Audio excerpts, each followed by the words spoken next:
بیماریوں کے پھیلنے کی وجہ سے خوف پیدا ہوتا ہے، تو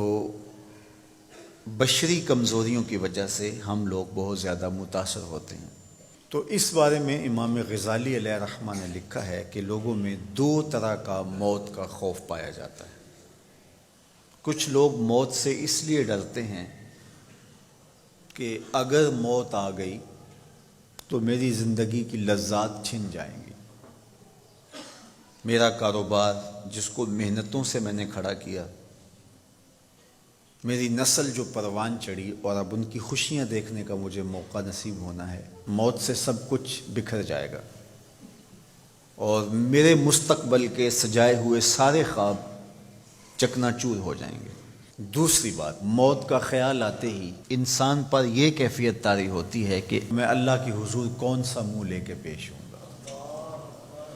اپنے مواخذے کا اسے ڈر ہوتا ہے، اپنے اعمال کی جواب دہی کا اسے خیال آتا ہے، اور وہ سوچتا ہے کہ میں اللہ کے حضور پیش ہوں گا تو میرے ایک ایک عمل کا جواب مانگا جائے گا، تو میں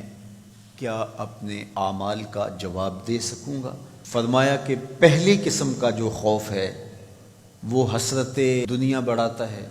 حسرت زر بڑھاتا ہے، جس کے نتیجے میں ان حالات کے اندر بھی لوگ ذخیرہ اندوزی کر رہے ہوتے ہیں اور مال لوٹنے کے چکر میں ہوتے ہیں، حتیٰ کہ ضروری ادویات اور ماسک بھی مہنگے ہو جاتے ہیں۔ سسکتی ہوئی انسانیت کو دیکھنے کے باوجود بھی لوگ اپنے پیسے کھڑے کرنے کے چکر میں ہوتے ہیں، چونکہ یہ موت کا خوف رکھنے کے باوجود بھی اللہ سے ڈرنے والے نہیں ہوتے۔ وہ ڈر موت کا ہوتا ہے کہ اگر موت آ گئی تو میرے بچوں کا کیا بنے گا، تو میں ان کے لیے زیادہ سے زیادہ جمع کر جاؤں، یا کساد بازاری ہو جائے گی، حالات کیسے ہو جائیں، کاروبار تو میں جتنا کما سکوں میں کما لوں، یہ مجھے موقع ہاتھ آیا ہے۔ تو موت کا یہ خوف نامحمود ہے۔ لیکن دوسری جانب جب موت کا اس طرح کا خوف بندے کے دل میں پیدا ہوتا ہے کہ میری تو کتنی نمازیں ہیں جو میرے ذمے باقی ہیں، میں نے ابھی تک ان کو ادا نہیں کیا، میرے ذمے قضا ہیں نمازیں، میں نے کتنے حقوق لوگوں کے میرے ذمے ہیں ادا نہیں کیے، میں نے کسی کا دل دکھایا ہے، میں نے کسی کو اذیت پہنچائی ہے، اتنے گناہ ہیں، ان کی معافی میرے ذمے ہے۔ تو اگر یہ خوف انسان کی طبع میں راسخ ہوتا ہے تو پھر وہ رجوع اللہ کرتا ہے، پھر وہ توبہ کرتا ہے، استغفار کرتا ہے، حقوق العباد کی تلافی کرتا ہے، قضا شدہ نمازوں کو ادا کرنے کی کوشش میں لگ جاتا ہے۔ حالات اس طرح کے ہیں، اموات واقع ہو رہی ہیں، وبا پھیل گئی ہے، تو میں اللہ کے حضور پیش ہوں تو میری نمازیں تو پوری ہوں، میں نے کسی کا حق تو نہ دینا ہو، کسی کا دل تو میں نے نہ دکھایا ہو، میں معذرت کر لوں، معافی مانگ لوں۔ اس خیال سے وہ پھر ڈرتا ہے۔ اصل اس کا یہ ڈرنا موت سے ڈرنا نہیں ہے، اللہ سے ڈرنا ہے، اور یہ چیز اس کو توبہ کی دہلیز پہ لے کے آتی ہے۔ یہ چیز خوف خدا اور خشیت الہی کے اضافے کا سبب بنتی ہے، یہ چیز اس کے اندر رقت پیدا کرتی ہے،